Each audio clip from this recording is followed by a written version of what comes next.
नमस्कार। स्टैमिना खराब होना एक काफ़ी कॉमन प्रॉब्लम है, काफ़ी लोग इससे परेशान और पीड़ित होते हैं। बहुत लोग का बहुत सारी बीमारियों के पेशेंट्स का स्टैमिना बहुत कम होता है, लोग परेशान होते हैं। हमने ऑलरेडी स्टैमिना इम्प्रूव करने के जो टॉपिक थे, उस पर काफ़ी पॉइंट्स पर डिस्कशन किया। इस टॉपिक का पार्ट 1 में हमने 12 पॉइंट्स पर डिस्कस किया, जिससे आप अपना स्टैमिना बढ़ा सकते हैं।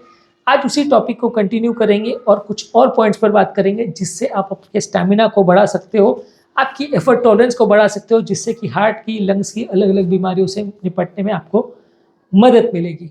टॉपिक पर जाने से पहले जो लोग हमारे चैनल पर नए हैं, उन्हें रिक्वेस्ट करूँगा कि चैनल को सब्सक्राइब करें, वीडियोज़ को लाइक और शेयर करें। आते हैं आज के टॉपिक पर, आज के नए पॉइंट्स पर। हमने ऑलरेडी जो डिस्कस किया था कि आपको एक्सरसाइज रेगुलर बेसिस पे करनी चाहिए, कार्डियोवैस्कुलर एक्सरसाइज, इंटरवल ट्रेनिंग करनी चाहिए, यानी regularly high intensity, low intensity exercise के बीच में ऑल्टरनेट करना चाहिए। प्रोग्रेसिवली आपका एक्सरसाइज का ड्यूरेशन और इंटेंसिटी को बढ़ाना चाहिए। अलग अलग मसल्स की अलग अलग टाइम पे एक्सरसाइज करनी चाहिए, क्रॉस ट्रेनिंग करनी चाहिए, स्ट्रेंथ ट्रेनिंग करनी चाहिए अपनी मसल्स को बिल्डअप करने के लिए। इसके अलावा प्रॉपर न्यूट्रिशन और हाइड्रेशन और रेस्ट का ध्यान देना चाहिए। ब्रीदिंग टेक्निक पर भी फोकस करना चाहिए। प्रॉपर गोल्स को और रियलिस्टिक गोल्स को सेट करिए और प्रोग्रेशन को मॉनिटर करिए, और आपकी एक्सरसाइज पैटर्न में कंसिस्टेंट रहिए आपके एफर्ट्स में, और वार्मिंग अप और कूल डाउन के लिए प्रॉपर टाइम दीजिए। ये पॉइंट्स हमने ऑलरेडी पिछले वीडियो में डिस्कस किए थे, अब आगे डिस्कस करते हैं। नेक्स्ट इंपॉर्टेंट पॉइंट है, आपकी बॉडी के सिग्नल्स को सुनने का, समझने का प्रयास कीजिए। लिसन टू योर बॉडी, क्योंकि कई बार ऐसा होता है कि आपको कुछ भी प्रॉब्लम हो रही है स्टैमिना का, या कोई भी ऐसा इशू हो रहा है, आप बॉडी की नहीं सुनते हैं और फिर प्रॉब्लम्स होती है, अलग अलग तरह की इंजरीज होती हैं। आपकी बॉडी आपको सॉफ्ट सिग्नल्स देती है कि अब धड़कन बढ़ रही है, प्रॉब्लम हो रही है, पैल्पिटेशन हो रहा है, घबराहट हो रही है, अब एक्सरसाइज नहीं करनी चाहिए। तो उस पर ध्यान दीजिए, उसको फोकस कीजिए और बॉडी पर उस समय उसके सिग्नल्स को समझने का प्रयास करिए। नेक्स्ट है फार्ट लेग ट्रेनिंग, जो कि एक स्वीडिश टर्म है, जिसमें स्पीड प्ले जिसको बोलते हैं। इसमें आप बीच बीच में अपनी एफर्ट या एक्सरसाइज को बढ़ा देते हैं, यानी कि अगर आप चल रहे हैं तो बीच में सडनली दौड़ना चालू कर दे, फिर रुक जाए। अलग अलग टाइम्स पे आपकी स्टैमिना बढ़ाने के लिए आप आपकी स्पीड सडनली कम, कहीं भी ज़्यादा कर देते हैं। स्पर्ट्स में आप बहुत स्पीडी एक्सरसाइज करते हैं, फिर रुक जाते हैं या स्लो हो जाते हैं, तो इसको फार्ट लेग ट्रेनिंग बोलते हैं। ये स्वीडिश टर्म है। बेसिकली ये टेक्निक को भी आप स्टैमिना बढ़ाने के लिए यूज कर सकते हैं। नेक्स्ट इंपॉर्टेंट टिप है, कोई भी एक्सरसाइज आप कर रहे हैं तो उसमें प्रॉपर एक ग्रुप को ज्वाइन कर लेते हो ज़्यादा अच्छा है। चाहे आप डांस कर रहे हो या म्यूजिक का क्लास कर रहे हो या एरोबिक्स कर रहे हो, अगर आप किसी ग्रुप के साथ कर रहे हो तो ज़्यादा चांस है कि आप लंबे समय तक उसको फॉलो और मेंटेन कर पाओगे, आपको लॉन्ग टर्म रिजल्ट ज़्यादा अच्छे मिलेंगे। यदि आप खुद से कर रहे हो, अकेले से कर रहे हो, तो आपका कुछ टाइम में विगर और स्टैमिना ड्रॉप हो जाएगा और आप करने का इच्छा नहीं होगी। इसके अलावा किसी के साथ पार्टनरशिप कर लीजिए, या तो आपके स्पाउस या हस्बैंड वाइफ के साथ जा सकते हैं, बच्चों के साथ जा सकते हैं, किसी और फैमिली मेंबर के साथ जा सकते हैं, किसी फ्रेंड के साथ जा सकते हैं। तो जिस दिन भी आपका मन नहीं करेगा तो फ्रेंड कई बार आपको इंकरेज करके ले जाएगा। तो काफ़ी केस में ऐसा देखा गया है कि जो लोग फ्रेंड्स वगैरह के साथ एक्सरसाइज करते हैं, उनका ज़्यादा चांसेस है कि वो ज़्यादा कंसिस्टेंटली एक्सरसाइज करेंगे, ज़्यादा लंबे समय तक एक्सरसाइज करेंगे, और मिस होने का चांसेस कंपेरेटिवली थोड़ा कम रहेगा। इसके अलावा आपका माइंडसेट पक्का होना चाहिए। अगर आप एक्सरसाइज करना चाहते हो, स्टैमिना बिल्ड करना चाहते हो, तो आपका मेंटल एंड्योरेंस अच्छा होना चाहिए, आपका मेंटल फटीग बीच बीच में नहीं होना चाहिए। और माइंड को इम्प्रूव करने के लिए आप माइंडफुलनेस टेक्निक्स कर सकते हैं, जो कि प्रॉपर साइकियाट्रिस्ट आपको सिखाते हैं। इसमें अलग अलग टाइम पर अलग अलग चीज़ों को फोकस करना, जो चीज़ आपको अचीव करनी है या जिस चीज़ों को आपको करना है उसमें विजुअलाइज करना, इसको विजुअलाइजेशन टेक्निक बोलते हैं। पॉजिटिव अफर्मेशंस, यानी आपके इंपॉर्टेंट थॉट्स को पॉजिटिव रखना या पॉजिटिव चीज़ों के बारे में ज़्यादा विचार करना, ये सारी चीज़ें आपकी नेगेटिविटी को कम करती है, और आपके वर्कआउट्स या आपको पॉजिटिव कोई भी एफर्ट अगर आपको करना है स्टैमिना बिल्डिंग की तरफ, तो उसको करने में आपकी मदद करती है। आप काफ़ी टफ सिचुएशंस को भी इससे हैंडल कर सकते हो। तो मेंटल ट्रेनिंग भी आपको करनी है, सिर्फ फिजिकल ट्रेनिंग करने के अलावा। यदि आपका मेंटल स्टैमिना अच्छा है, आपको लगता है कि आप इतना अचीव कर सकते हो, तो आप उसको ज़्यादा अच्छे चांसेस है कि आप उसको अचीव कर पाओगे।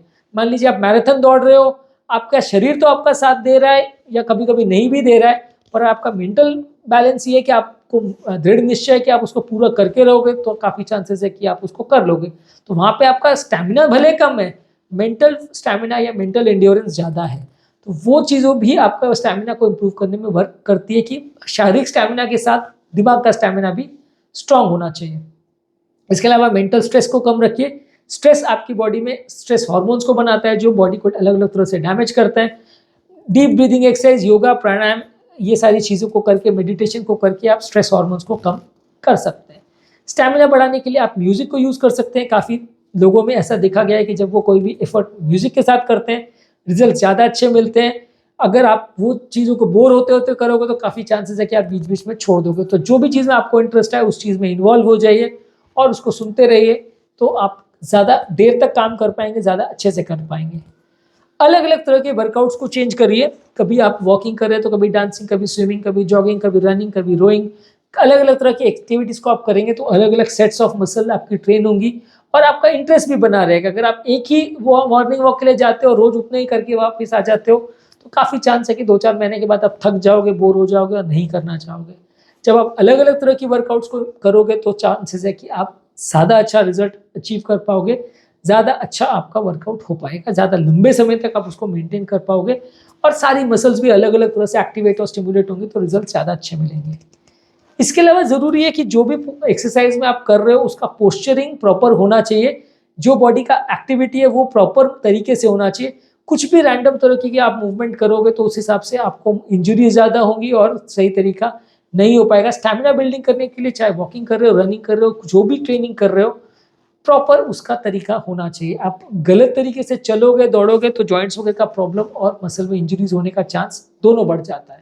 इसके अलावा आता है प्लायोमेट्रिक टेक्निक, इसको जंप ट्रेनिंग भी बोलते हैं। इसमें सडन एक्सप्लोसिव पावर और सडन मसल स्ट्रेंथ के लिए इंप्रूव करने के लिए इसको यूज करते हैं। प्लायोमेट्रिक एक्सरसाइज या प्लायोमेट्रिक ट्रेनिंग बोलते हैं। ये आप यूज कर सकते हो बीच बीच में, इससे भी आपका स्टेमिना बढ़ता है। इसमें सडन एक्सप्लोसिव एक्सरसाइज या बहुत हाई विगर में एक्सरसाइज करते हैं थोड़ी देर के लिए, उसके बाद रेगुलर एक्सरसाइज करते हैं, तो ये आप यूज कर सकते हो टेक्निक। इसके अलावा आपके लिए ज़रूरी है कि कैफीन को कम मात्रा में लीजिए। कैफीन अगर आप ज़्यादा ले रहे हो तो उससे आपका स्टैमिना कम होता है। चाय, कॉफ़ी या एनर्जी ड्रिंक्स जो है इसमें कैफीन कंटेंट ज़्यादा होता है। जहाँ तक पॉसिबल है इसको रिस्ट्रिक्ट करिए, स्टैमिना अच्छा रहेगा, ओवरऑल आपकी कैपेसिटी अच्छी रहेगी।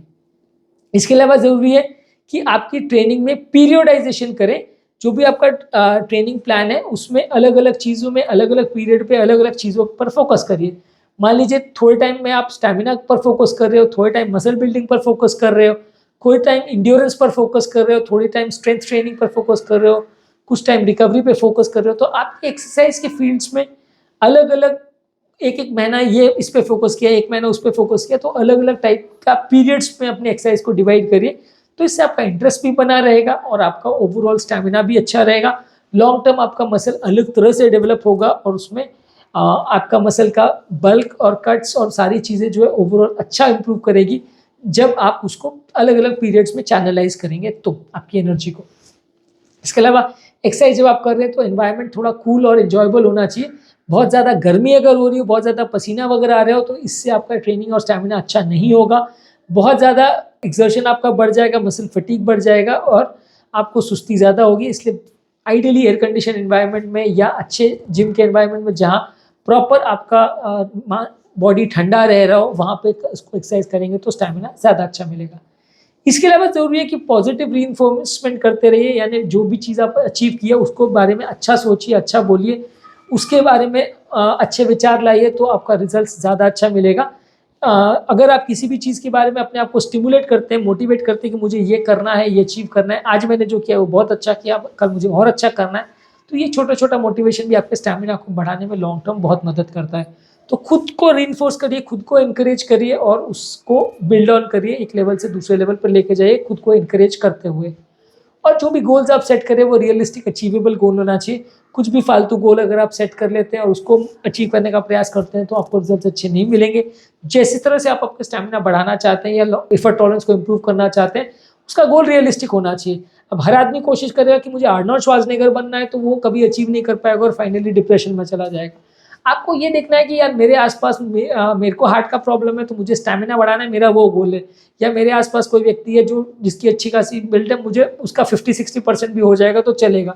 तो रियलिस्टिक गोल आपने सेट किया।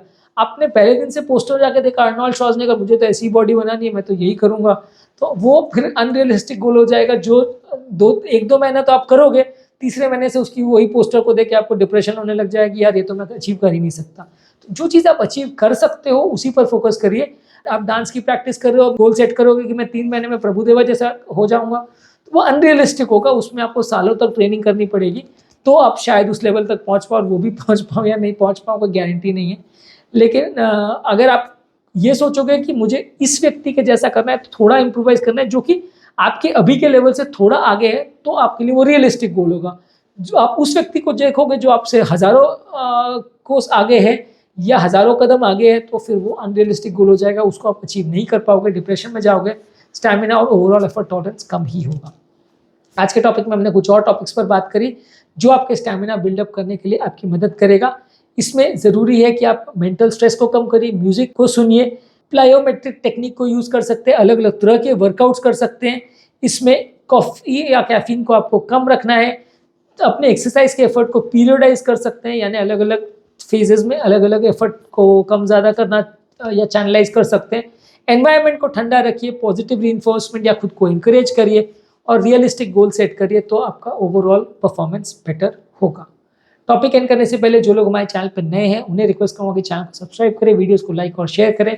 आज का टॉपिक स्टैमिना बिल्डअप एक्सरसाइज के टिप्स का पार्ट 2 था। पार्ट 1 का लिंक मैं कमेंट सेक्शन में छोड़ दे रहा हूँ, अगर आपने वो नहीं देखा है तो डेफिनेटली उसे देखिए, आपके लिए काफ़ी यूजफुल पॉइंट्स हैं। ये सारी चीज़ों को आप फॉलो करोगे तो आई गारंटी यू कि आपको एटलीस्ट काफ़ी सिग्निफिकेंट इंप्रूवमेंट मिलेगा आपके ओवरऑल स्टैमिना और परफॉर्मेंस में। Thank you.